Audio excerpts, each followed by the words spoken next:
सदाचरण परमार्थाचा पाया आहे. राम सहज हाती लागेल म्हणून जी काही साधने समर्थांनी सांगितली आहेत त्यामध्ये चांगल्या ग्रंथाचे वाचन हेही एक आहे. परंतु कोणत्याही ग्रंथाचे अगर पोथीचे वाचन करताना केवळ काहीतरी वाचायचे म्हणून वाचन करू नये. अर्थ कळल्याशिवाय पोथी खरी वाचल्यासारखी नाही होणार. तसेच जितका त्याचा अर्थ कळला तितकेच कृतीत आणण्याचा प्रयत्न करावा. आपण जे करीत नाही ते प्रथम करायला सुरुवात करावी. बराबर वाचले आणि कृती केली नाही तर काय उपयोग. 4 मैलाचा रस्ता असला तर संबंध रस्ता एकदम दिसावा असे म्हटल्याने कसे होईल. 1 मैल रस्ता चालावा म्हणजे पुढचे दिसेल. जसजशी मजल मारावी तसतसे पुढचे दिसू लागेल. परमार्थाचेही असेच आहे. बापासारख्या मिशा मला याव्या म्हणून लहान मुलाने हट्ट धरला तर कसे होईल. त्याचप्रमाणे आजच मला देवदर्शन व्हावे म्हटले तर कसे होईल.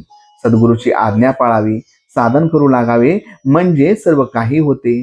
जेवायला बसते म्हणजे पोट भरायचे राहते का. खरोखर परमात्म्याची वाट अगदी सरळ आहे. प्रपंचाचा रस्ता मात्र डोंगराळा असून काटेकुटे यांनी भरलेला आहे. आपला प्रपंच हा परमार्थाच्या सोयीसाठी असायला पाहिजे, पण याच्या उलट आपला परमार्थही मुळी आपल्या प्रपंचाच्या सोयीसाठी आपण केला आहे. कुंपणाने शेत खावे तसे आपले झाले आहे. शेताला कुंपणाची जरुरी आहे, नाहीतर ढोरे आत येऊन शेत फस्त करतील. पण कुंपणच जर बेसुमार वाढले तर त्यामुळे शेताचे नुकसान होते हे जाणले पाहिजे. ज्याने व्यवहार तपासून केला त्याला परमार्थ साधलाच. पण परमार्थ हा साखरेसारखा आहे. आपण साखरे कारले जरी केले तरी खायला गोडच लागते.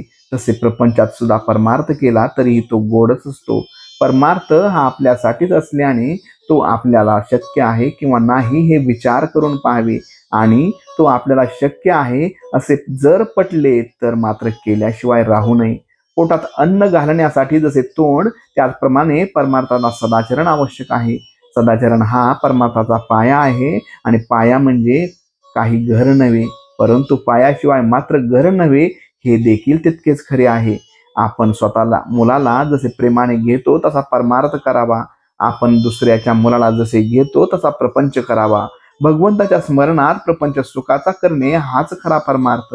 आणि ज्याची वृत्ती सुधारून भगवंताकडे लागली त्यालाच खरा परमार्थ कळला.